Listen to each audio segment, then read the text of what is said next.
Hello, everyone. We are about to kick off our webinar today, aimed to be an exchange of thoughts on EU carbon border tax, implications on commodity exporters, and strategies to transition from pain to profit.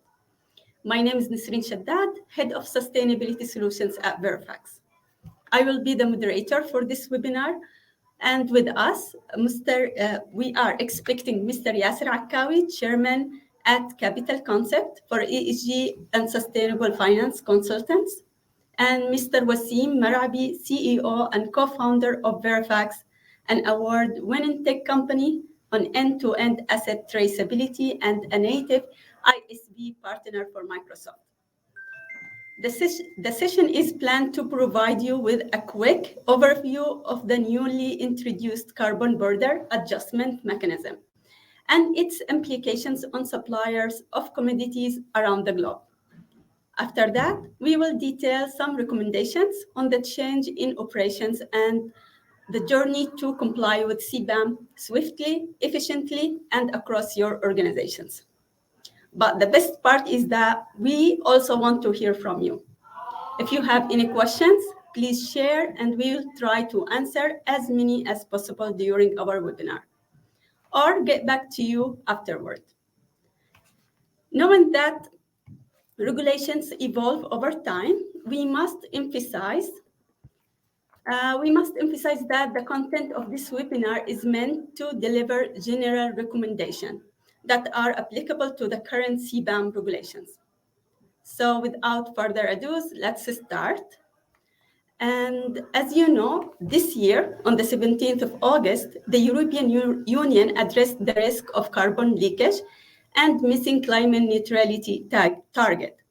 As a result, carbon border adjustment mechanism regulations was voted by the European Council to enforce reduced emissions from strategic commodity importers. So in this regards, Wasim, as you know, the EU had selected 7 carbon-intensive industries to be regulated imports to EU market under CBAM regulations.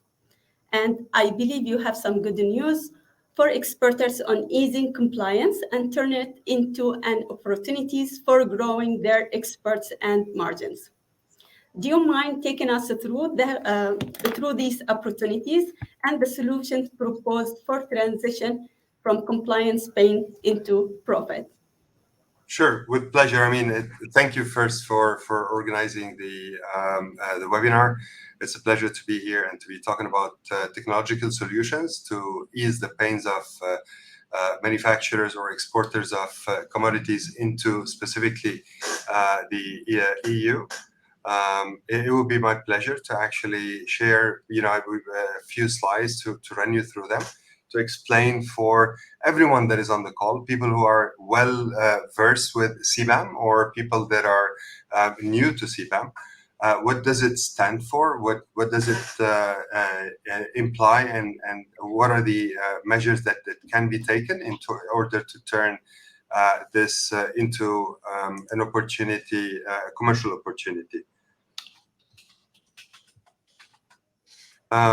Without further ado, so I'm going to share my screen in about a second, and let me know if you're able to see it, and then I'll quickly run you through that. Excellent. So as we all know, today we are in a world that has already been experiencing some extreme weather condition. It has been 99% of all the scientists related to the environment have already established that the reason behind all of that, all of those catastrophes and the implications on the business, the disruptions and so on and so forth, is actually directly linked to carbon emission that are getting stuck in the atmosphere beyond what the ecosystem of the Earth can handle. And this has led actually, the United Nations Commissioner to clearly announce that today we are moving from a world that is warming into a world that is starting to boil. And that is due to those 51 billion ton of carbon emission that are spewed into the air because of human activity on an annual basis, that are not actually going away. There is no a mechanism that can take away all of the fossil fuel and other emissions that are going into the atmosphere. And therefore, we're starting to see that year after year, we're recording the hottest summers. The last one being 2023, and the recent months have been a clear example. So this is an imperative on us to do more, to be able to take action today, yesterday. And I think this is what everyone around the globe is thinking about. And I think the EU has done well in actually jumping into action and and voting into regulation the CBAM, the CBAM, the customer border adjustment mechanism, in order to help the consumers in Europe, at least, to become more responsible, the consumers of any kind of commodities. But they initially started with about 7 strategic commodities. Those commodities are the ones that are generating the most emission. And the purpose of the carbon tax is not meant to block the imports. It is simply creating a certain equal playground between importers and local manufacturers to allow for everyone to demonstrate that they are producing the cleanest possible aluminum, the cleanest possible steel, all of those industries that are covered. So this is a lead that is taken by the European Union. However, we do see that many other countries as well are just going to follow example and then start introducing similar tariffs or taxes. So, all right, but how far is this from actually becoming a reality? Well, the timeline that the European Union has announced is actually quite a tough one. And I think it is intentionally tough so that everyone starts taking emissions quite seriously, starts changing all of the manufacturers in Europe or the importers to Europe of products manufactured abroad, starts taking the emission subject quite seriously. The European Union contributes for about 20% of the economy, so no manufacturer can actually function without the EU contribution to their business. And I think introducing the CBAM is an example by lead, but we believe that each and every country is eventually going to have a similar kind of carbon emission reduction measures. The timeline is that are set in place is all of the companies that want to have CBAM authorization will have to demonstrate their reporting requirement of all of the different data points that are needed for authorization in the last quarter of 2025.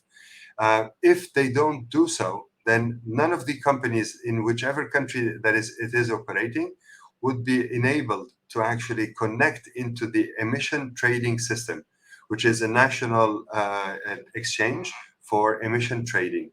So where manufacturers that are manufacturing at a negative kind of carbon emission can actually get issue certain carbon certificates traded on the emission trading system, and the ones that are not able to comply will have very little options except to purchase those carbon credits in order for them to be able to export. The industries covered under the CBAM are, the most critical ones that have been identified to affect the environment the most significant way. So these are the iron and steel. To a large extent, this is one of the major industries. These are the fertilizers, so petrochemical, so be it potassium base or else. These are the electricity, Included in that, there is hydrogen, so the supply of hydrogen as well, and cement being one of the major polluters on the planet, around 28%, as well as for aluminum. And we know that each and every one of those industries is a sizable industry when it comes to the EU imports, estimated around 70 to 80 billion dollars. So it's a significant shuffle of the world based on who will be able to meet those compliance requirements and who won't. Whomever is not able to do it on time will not be allowed to participate in the market, and they can be taxed up to 35% of their revenue. So it's not a small impact; it's a major impact to the business of exporters to Europe. And the requirements are not easy. They are actually quite significant because you have to think of the overall operation from sourcing material and until the manufacturing, the energy mix used in the manufacturing, transportation, and emission. So it's important for the companies to be able to understand what are the CBAM compliance requirements, plan for it, and understand what is the potential impact of them not complying, losing all of those exports that are linked with the European market. Then review their supply chain. So where are they getting their material from? How can they validate that each and every product as per a specific HS code is actually in scope or out of scope? And then have all of that data collection, aggregation available in order for them to prepare for compliance reporting.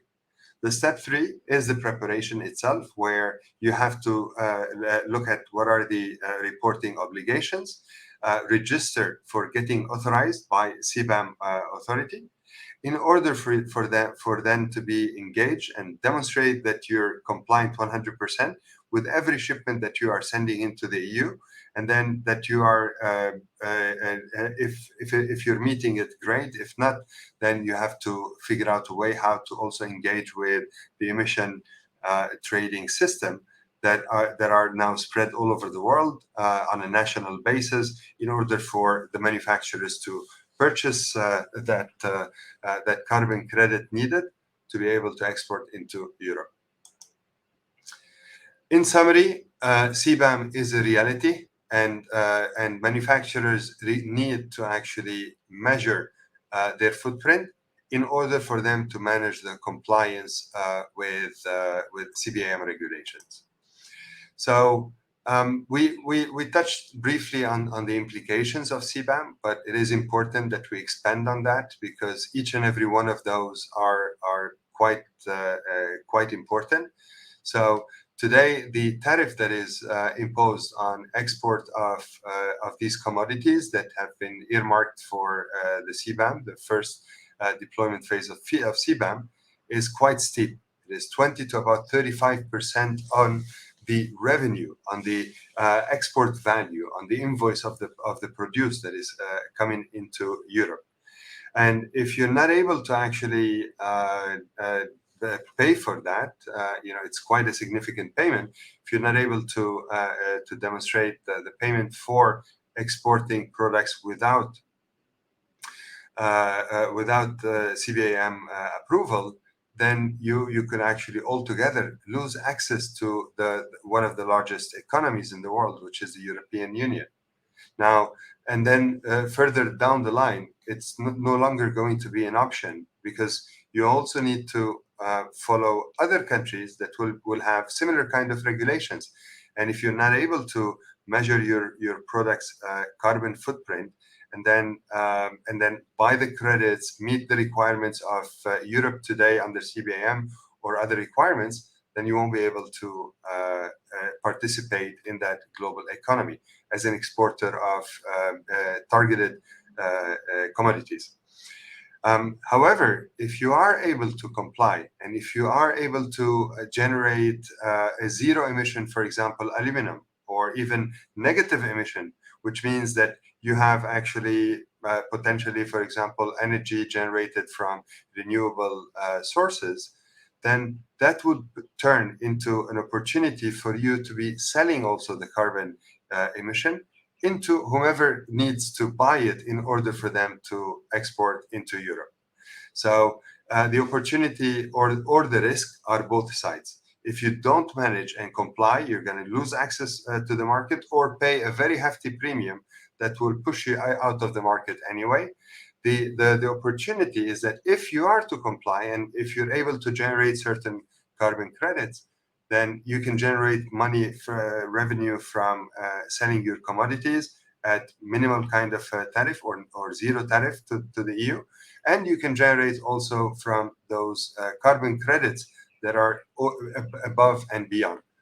But the challenge is, well, how do you track all of that? How do you track all of the carbon emission, from the manufacturing of the material, from the sourcing it, transporting it, until it reaches to your facilities where it gets smelted, and then sent into as ingots or bars, for example, in the case of steel and aluminum, sent to another company that also will have to do a certain repurposing on that steel and aluminum, turning it potentially into sheets or into bars. So you do require to have a multi-tier traceability solution that allows for that material to be tracked from when it is waste material to until it gets recycled, until it gets sent for turning it into end product, and then finally transporting it down to the EU market where you have to keep track of all of those data points in order for you to be able to comply and pay accordingly for your export into the EU, the equivalent amount for either the emissions or get your carbon credit issued. So the implications are big, and companies can decide either to use this as a positive spin for their business to grow, or they can actually ignore it, and then they will face a time where on January 25, where they will no longer be able to export, and therefore they're going to be selling their product at a lower price. But in order for companies to adopt such a change, they do require to have an integrated system, a compliance solution that integrates the systems of all of those multi-tiered suppliers. So if I am the exporter of that steel and it's sitting in my warehouse, I'm buying it from a certain fabrication or factory that is turning it into sheets, and he's buying it from the smelter of the steel that is buying the waste from a certain waste site. These are multi-tier traceability that require to be attached to the commodity for it to be able to be validated by the CBAM authorities in Europe. So and the data points are not only on the recycled material, but it is on the transport emission. It is on the energy intensity needed within the fabrication of those material, and it is also on looking at what is the source of that energy. Is it renewable energy and therefore generating for you those carbon credits, or is it not? All of that has to be added together across that supply chain on a seamless and integrated system that sits in the middle, that has the data in an immutable fashion, allowing for the validation of all of those data points and factors for each and every batch of products manufactured. And this is exactly what we're seeing. The most of the suppliers already working on adopting. Obviously, it's a bigger loss for Russia and China, who are today the major exporters, and they are somewhat far away in terms of transport emission.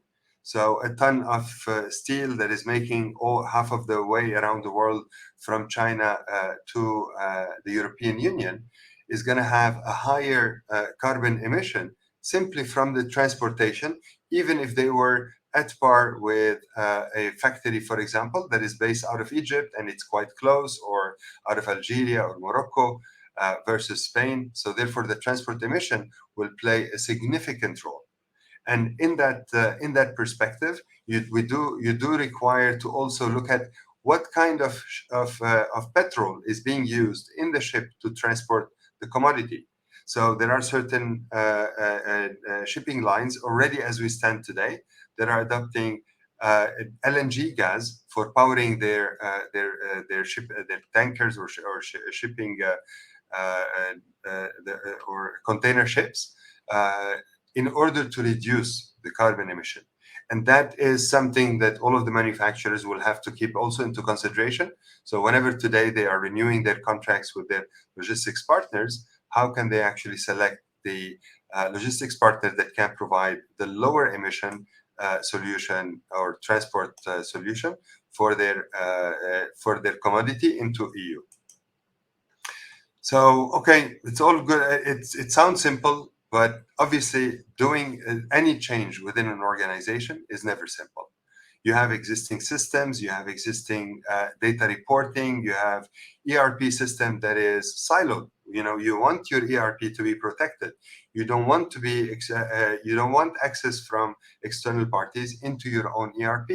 So how do you actually then overcome the challenge of having to aggregate data and share it with all the other stakeholders? How do you make sure that whatever data you're compiling, it's actually helping you achieve the threshold of compliance as per the CBAM regulations? What are the certifications that are required?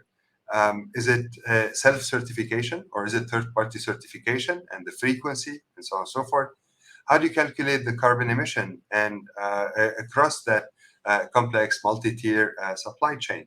These are all some of the considerations that companies typically look at. When the sources of data are scarce and structured or unstructured, distributed. For example, I get electricity from the government side, where I get 25% of my energy for my steel factory from the government side, and they have a percentage of renewable of only 10%.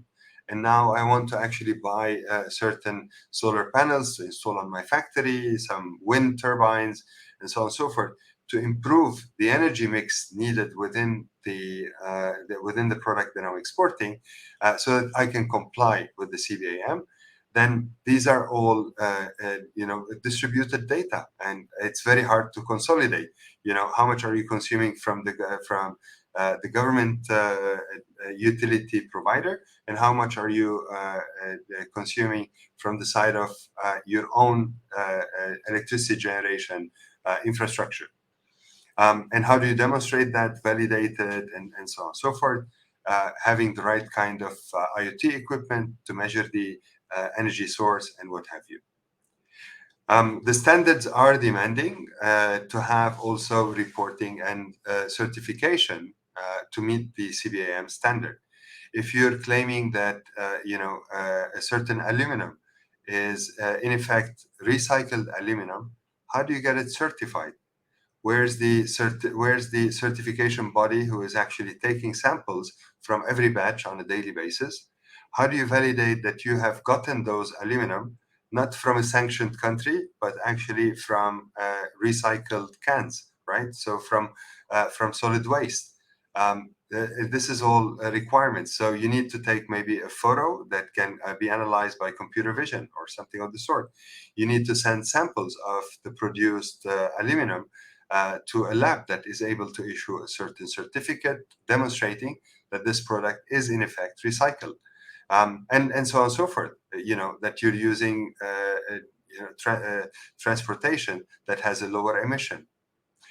How do you validate that these are the same commodities that you are claiming that were the commodities coming from the waste that has been recycled? How do you demonstrate there's no double counting, that you're not actually claiming that these products are recycled and sending it to Europe, but at the same time selling it to another party? If there is any kind of renewable energy, how do you demonstrate the permanence of that source as well? So all of these are considerations. And for that, the CBAM and the EU, the CBAM authorities and the EU have set a certain standard that needs to be observed by companies wanting to export into Europe. And that's ISO 14064 S as an operational standard. But that only provides the process for certifying the company as having systems that allows for automating all of that data aggregation, validation, and traceability of the inventory. So this is where we believe we can actually come in and help quite a bit. So, like you mentioned, Verifax is a track and trace interoperable platform solution. You can think of it as an ERP that sits in the middle and connects to many ERPs across your supply chain from, whenever you're receiving the material, aggregating all the data points, structured and unstructured, recorded onto an immutable ledger that is, typically a blockchain ledger that cannot be tampered with. From there, you need to also aggregate certain IoT data. If a truck is coming in and weighing 48 tons on the way in, and it drops off certain waste aluminum material, then onto the receiving bay, and then leaves the facility. And when it leaves the facility, it weighs 30 tons. It means that it has dropped 18 tons, and the maximum that you can certify as recycled aluminum is the difference, the delta, which is the 18 ton, and that should comply with the invoice of receipt, the quantity receipt, the invoicing for the 18 ton that you've just received. And if you're receiving that aluminum that is cans and so on and so forth, when you clean it, when you actually process it, it might yield a lower kind of a quantity. So 18 tons might be on average yielding 16 tons. So how do you actually then link those 16 tons into the 16 tons that were exported into Europe in compliance with CBAM on the sustainability and so on and so forth? That would require to have each and every commodity product to be serialized, to have its own digital passport, its own digital identity, where all the data related to that effort has actually been stored in a secure way. From there, you're able to start actually achieving a number of benefits in terms of, with the computer vision, you can automate the receipt of the inventory, recognizing that this is recycled material. You're able to verify from the IoT sensors that this is how much the 18 tons is what were processed within your own fabrication. And then 16 tons came out of it. And those 16 tons were all having its own digital passport. And then with the transport emission that you get from the calculator, you're able to then plan how do you want to have renewable energy to be planned to cover all of the footprint across the supply chain, and if you like, even more, and then sell those carbon credits. What is most important is also when you have all of those data sources, different data points from different data sources that you're aggregating, you need to make sense of all of that data. And for that, AI analytics comes very handy in terms of helping measuring all of the different points on energy, on the supply of the material, inputs versus output as a relationship, and then the exported product validation. So in summary, this is what the system is all about. It's a traceability platform that allows for automating the CBAM validation on commodities that are being exported from all over the world. It offers a unique web link per commodity. So in this picture, you can see an aluminum bar that is being serialized. You're able to attach to that digital passport in the form of a QR code or in the form of an NFC tag or even in the form of an alphanumeric number that gets recognized by our computer vision, you're able to actually get a container of data that meets the requirements of CBAM entry port checks. You're able to validate that the products are from recycled material. You're able to validate the certificates that demonstrate that there's certain carbon traces coming from a certain lab for each and every batch, each and every day potentially. That there are proof, chemical or what have you, that demonstrate that this product has been actually recycled. You're able to have that multi-check across the recycling workflow with IoT sensors, the receipt of the inventory at the source, and then the processing. So how much was processed within the equipment? What was the energy used? A simple example of how much savings you can have on aluminum processing, for example, is if you're actually turning aluminum from bauxite, from the raw material, then that will generate around 14,000 kilowatt just to turn a ton of bauxite into a ton of aluminum. In comparison, when you are repurposing recycled aluminum, so you're repurposing waste aluminum into recycled aluminum, the energy required is only 700 kilowatt. That's a 95% savings on energy requirement. And it would be then easier for you for an exporter or a fabricator to install solar panels that can actually cover the 700 kilowatt versus the 14,000 kilowatt if it's coming from bauxite.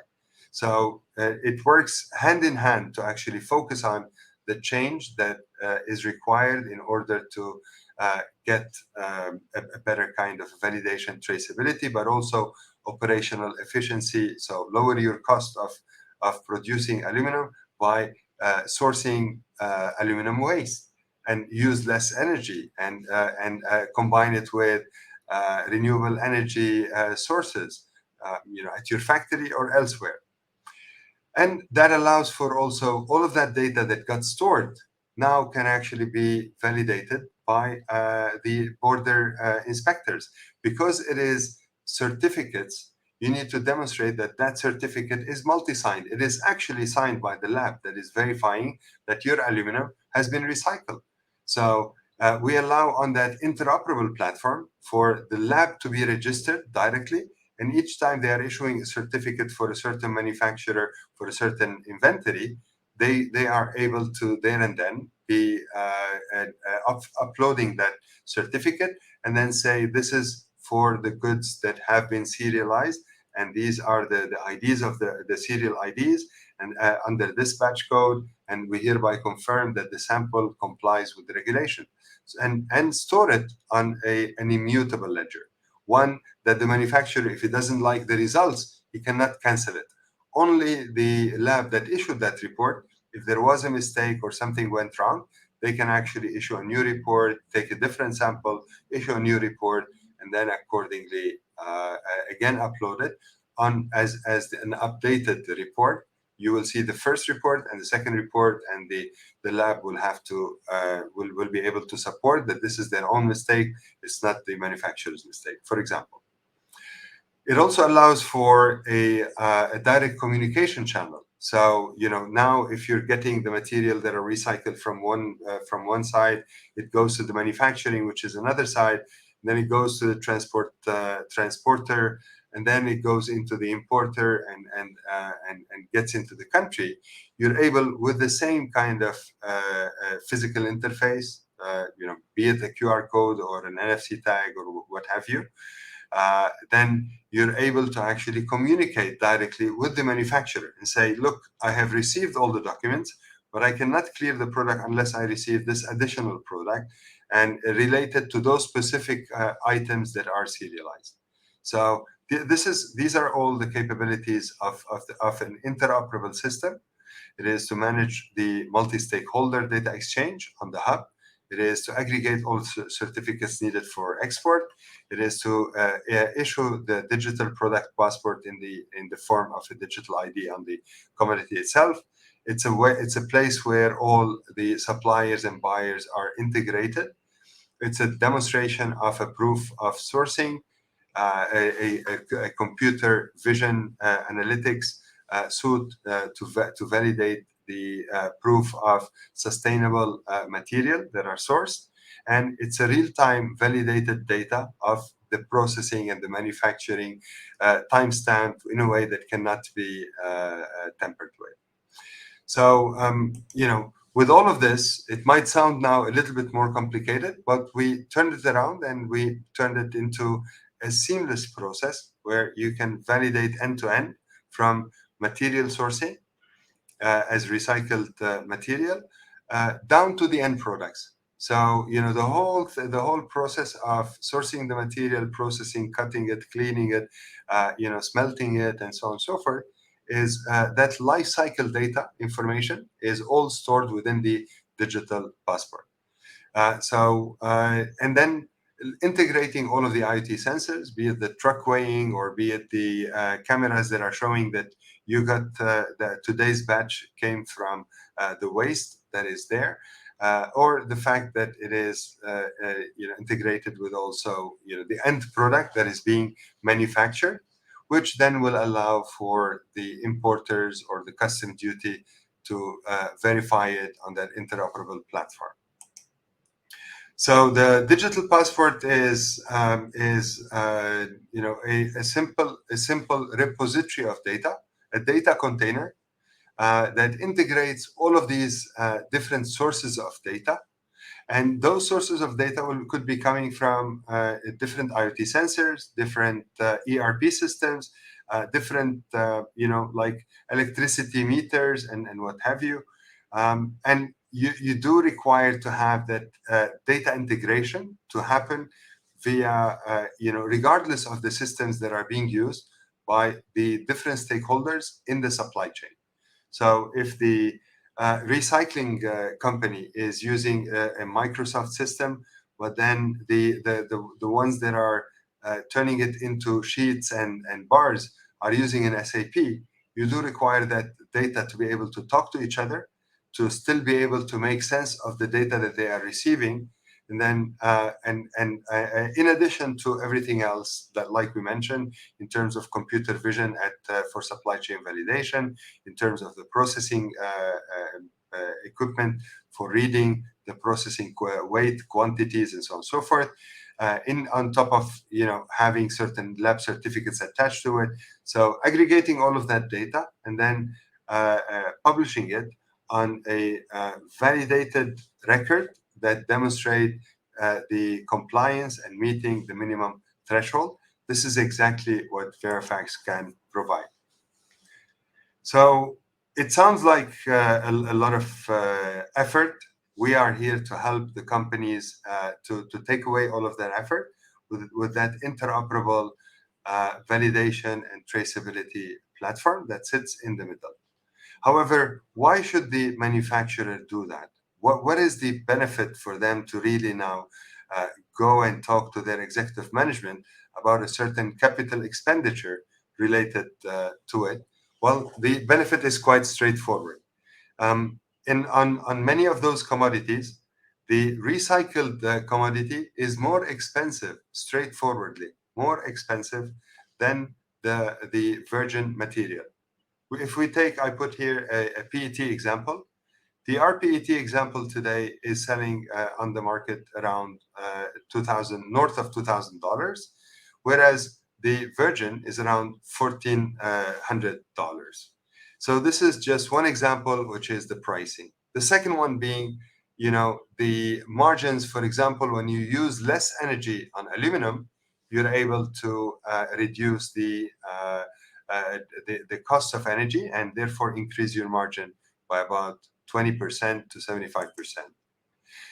You're also going to get, if you're able to take it very seriously and issue carbon credits, then you can get those carbon credits sold. And this is a $100 billion industry by 2023. So thank you for Nisreen for allowing me to explain the process. Hope I'm adding value to any manufacturers or material suppliers around the globe. and the change is not easy, but it's also can be extremely seamless. And this is why we have actually, I think, explained how the process would work. But I believe that Yasser, your other guest, would be a better person to demonstrate how change can happen in a frictionless way within a certain organization. Thank you.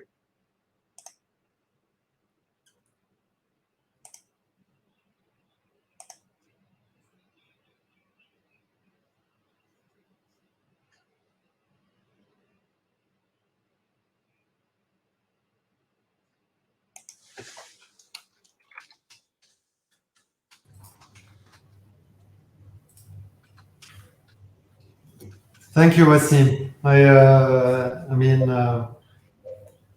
Companies like yours definitely are leading the way in facilitating this inflection in behavior that companies are invited to participate in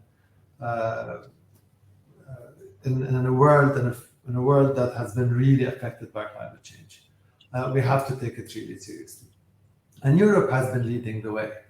Europe has been leading the way in that space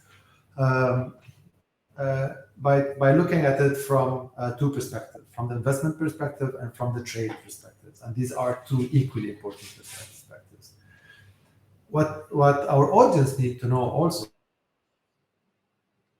is no one continent that is ahead of any other continent, but definitely Europe with 55 and the progressive legal and regulatory environment that they have created. Whether 2 years ago they launched what we call the SFDR, the Sustainable Finance Disclosure Requirements, requiring investment companies, similar to the same, if you want, logic of CBAM, to make sure that they only invest in funds that they respect environment and society, equal to capital investment. So we're looking at three capitals now that need to be managed by every company. We're looking at the environmental capital, the social capital, and the financial capital. And the governance of every firm has to give the assurance that it is giving these three capitals equal opportunity, or the opportunity they deserve. And within this framework.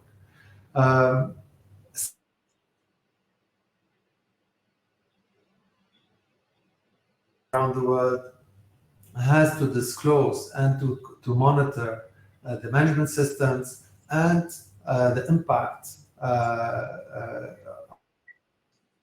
of corporate practices, whether it's environment, society, and the financial capital. CBAM falls within exactly the same thing. So what does it mean in practice? Okay, it means in practice that although we might think that this comes at a surprise for European companies, it doesn't. Yet the European regulator decided to give the European corporates 2 years in order for them to fully comply and to be able to collect all these measures. Is this a stress that is made on European companies? Maybe, but the stress is maybe is more on the exporters to Europe, that they have to start taking their disclosure or their measurement of their CO2 emissions that the imports themselves. But also this is not new. For example, if we look at the Gulf region and the Middle East, earlier this year, I think it was the 17th of January or the 7th of January, the Gulf has issued a unified guidelines for listed companies on their ESG compliance. This also means, in the similar token, is they're putting a lot of pressure on listed companies at first, and now it has become for all companies operating in Saudi Arabia or in Egypt or in UAE. All companies have to measure and have to disclose their impact on environment and society in a very transparent and responsible way. So So the Gulf, or it's not the north-south that can trigger, if you want, a virtuous cycle for companies that distinguish themselves and are at the forefront of being able to measure and to disclose their emissions or other impacts. Hence, basically, Drucker's quote that you used is a very important one, although maybe I prefer to go with you can't improve what you don't measure. Because companies are to demonstrate that they are continuously capable or are striving to decrease or to mitigate their impact on environment and society.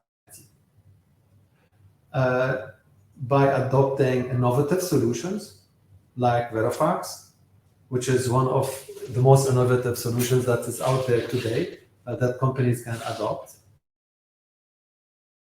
Other companies are developing their own technology, upgrading their ERP, among many other efforts to meet these requirements. And this will improve competitiveness among companies in the South. In the South, meaning Africa, the Middle East, Southeast Asia, the Americas. Companies can definitely improve their competitiveness by being responsible producers. And this is exactly the environment we want. An environment that that first triggers innovation, and second, that allows companies to compete a virtuous cycle of how to improve their impact on the environment. So what does it mean in practice? So every company, as we know, in its governance, it has to have a management system, that is able to have a dynamic approach for the policy formulation. You mentioned, if you want, the emission trading system. How do you expect management to integrate ETS or to integrate any innovation if the management itself is unable or doesn't understand or doesn't have the capabilities to understand how a credit system or carbon credit system works? So the first thing, we need to have serious management programs. We need management programs in order for companies get the capacity building and the knowledge transfer fast enough for them to be able to include in their strategies innovation or to address global legal and regulatory, the latest legal and regulatory trend. You also need the board of directors to be aware of what's going on. In other words, in the skill mix that we expect boards of directors to have, we need to have skilled and experienced board members that are able to look at these management strategies and to be able to address them, tweak them, before sending them back to management. Of course, I will not talk about grievance mechanisms and emergency preparedness, etc. But let's talk for a minute about the measurement. Measurement is key. And today we know the whole world, whether it's GRI or whether other measurements, there are so many different ways or different organizations that are competing in order to be the recognized, if you want, CO2 accounting firms. Because with CO2 accounting comes also the audit and the verification, which is a huge consulting firm, audit firms.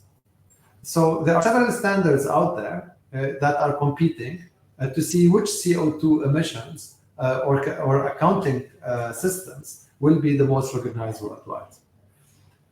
This CBAM, basically the beauty of CBAM,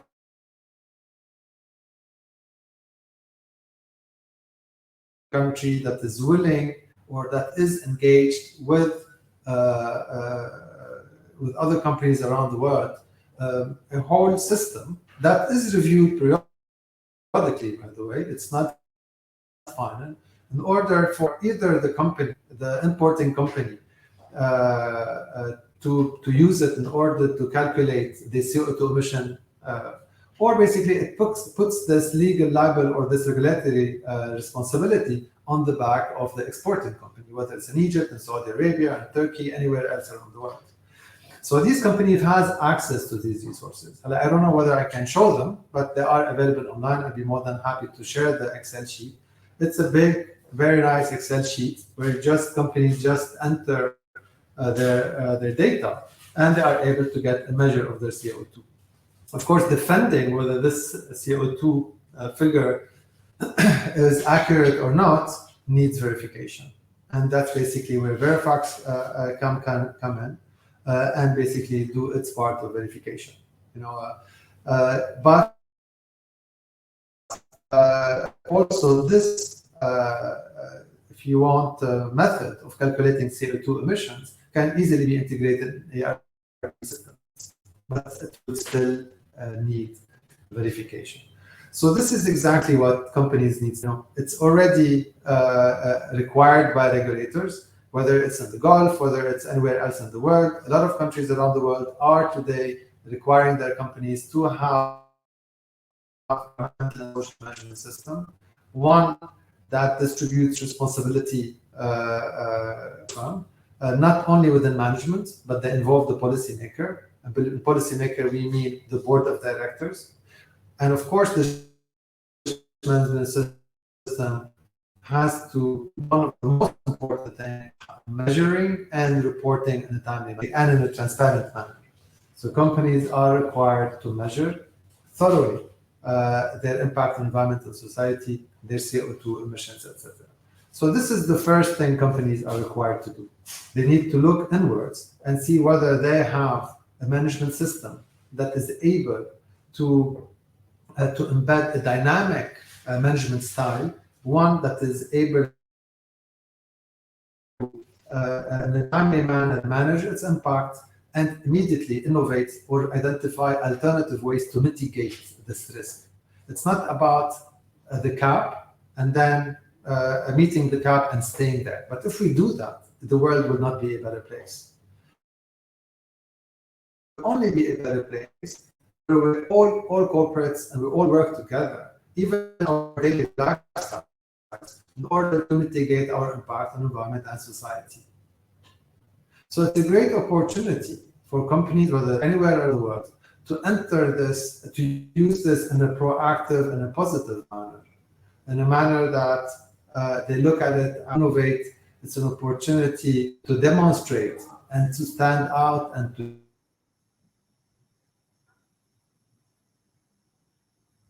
take the level of ethics and the level of respect to the environment and society. So, I will not address it more. Yes, go ahead, Nasreen. yeah, I just have a question for you and Wasim. As you know, the enforcement of these regulations is the 1st of October, 2 weeks from now. So what are Yes. the strategies that they can do now to eliminate the risks on their businesses? And what are the opportunities that are opening for industries that are near shore to Europe, for instance, Middle Eastern countries? I mean, to answer your question, European countries, they have enough time and they have their management systems because the regulators in Europe, they have been issuing laws and updating their laws for a while now. In 2017, France issued a law called La Loi Vigilance, and back in 2017, that obliges French companies to behave outside of France the same way they behave in France. It also puts on them the legal liability that if they infringe these laws outside of France, the French law will apply to them. So this also applies to CO2 emissions, among other practices that could be in breach of business and human rights guiding principles. So European corporations, somehow this culture is starting to embed. The only reason, in my opinion, the CBAM implementation, full implementation, has been deferred to 2026 is basically to allow countries in the south, whether in the mid-south, if you want, which is the Gulf, etc., in order to adopt to this new culture, for them to be able to, one, integrate an environmental and social system the way we described it, and at the same time to be able to learn how to measure. This also means it's time for companies for this knowledge transfer to happen. Because if I am a European country, I have the immediate interest for companies in the south or countries I import with to know how to calculate their CO2 emissions and to comply with European regulation. So I see a lot of companies in Europe that will launch multi-stakeholder initiatives in order to make sure that this knowledge transfer will happen. And this will come with the support of the United Nations, among other organizations, and maybe companies like Capital Concept and Verifax, that we can play a role of facilitating this knowledge transfer and make sure that companies will be able to take advantage of this opportunity.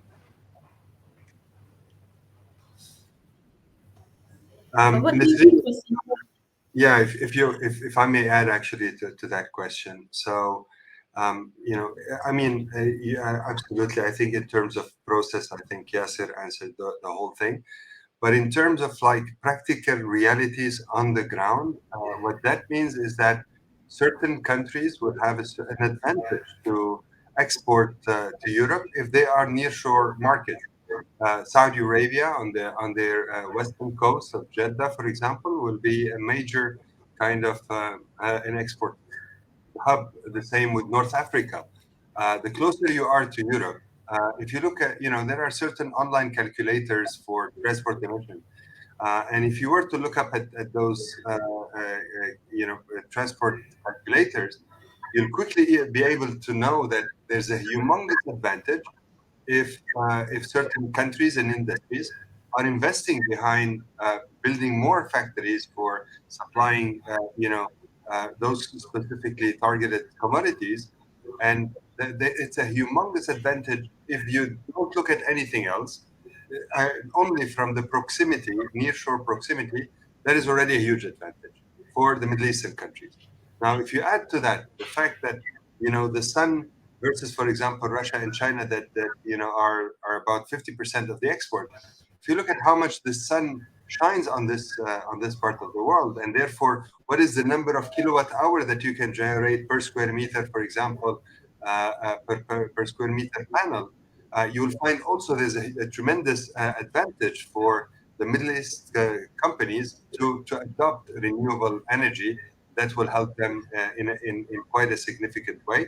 The third component is, the fact that you're so close, it will actually emit less to bring waste product from Europe, process it in, for example, North America or other places across the Middle East, and then send it back. It will still, have a competitive advantage, which means it's a tremendous opportunity for you to sell more, to access the market, to emit less by doing so, and have a thriving economy, which I'm sure every country is looking at now.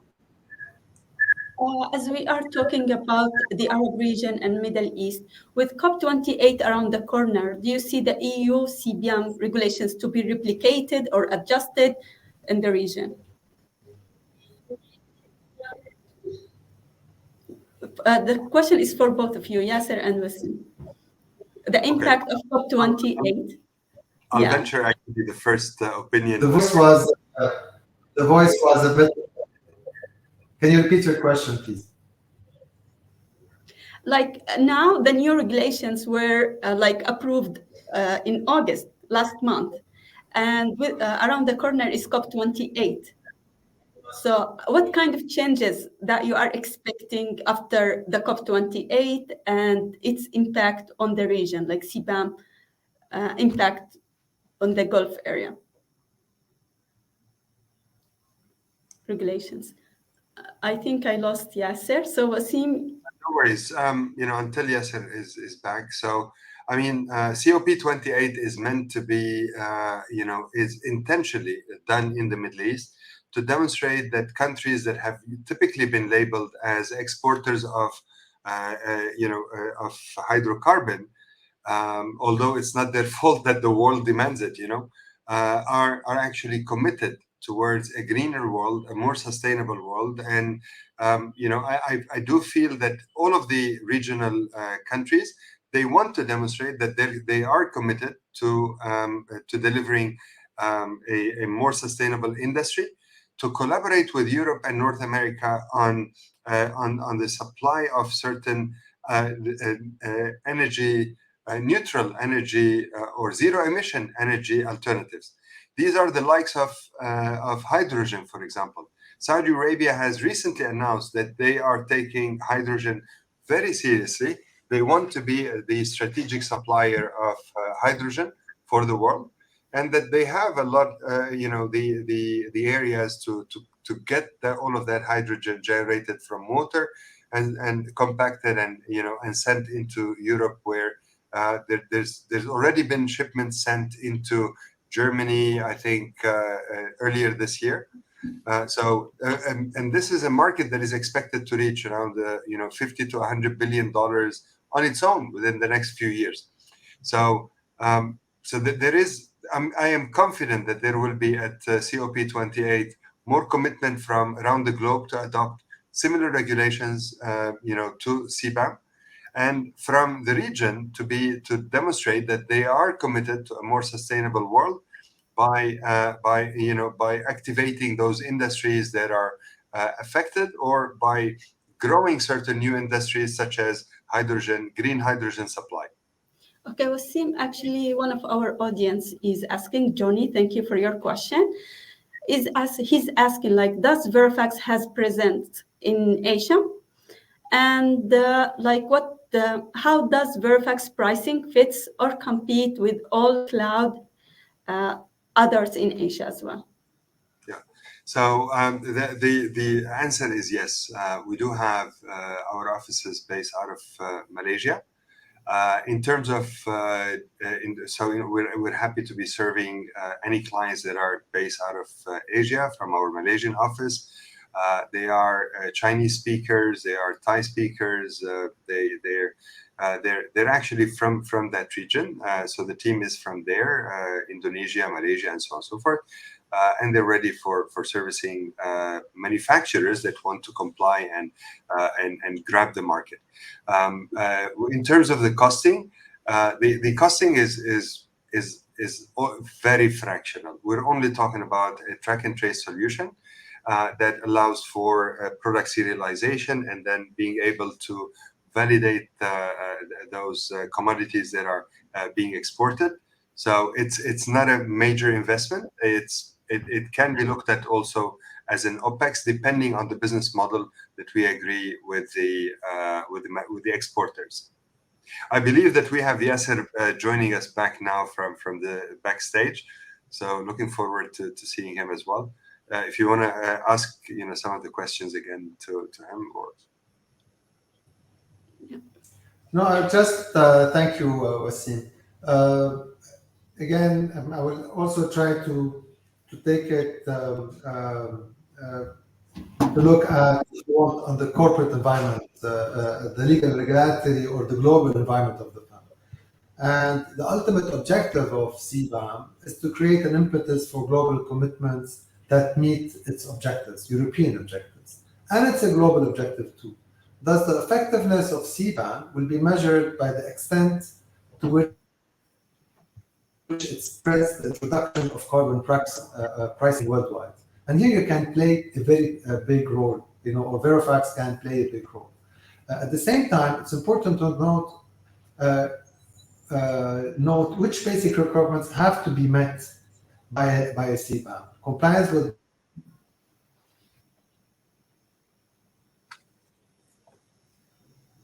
CBAM also could be conflicting with WT, and there's a fear that the CBAM could be used in order to spread a protectionist approach to world trade. So hopefully during the COP28, although we expect different systems around the world, whether it's in Asia or in Africa or in the Americas or in North America, to adopt some, I don't want to call it replica, but it could be some form of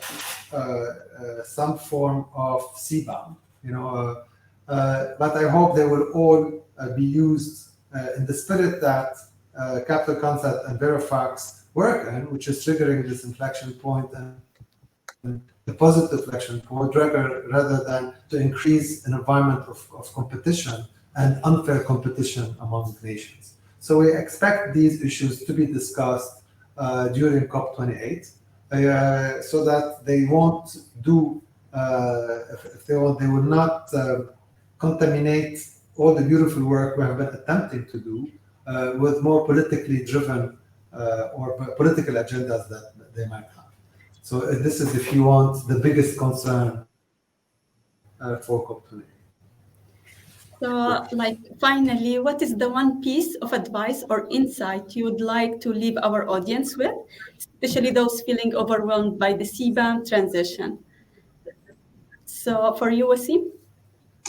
Yeah, I think I hope that this presentation helped clarify that the solutions are there, that it is helping already some corporate clients that are preparing early, for the change, for being attested as CBAM compliant, for connecting into the national emission trading system by 2026.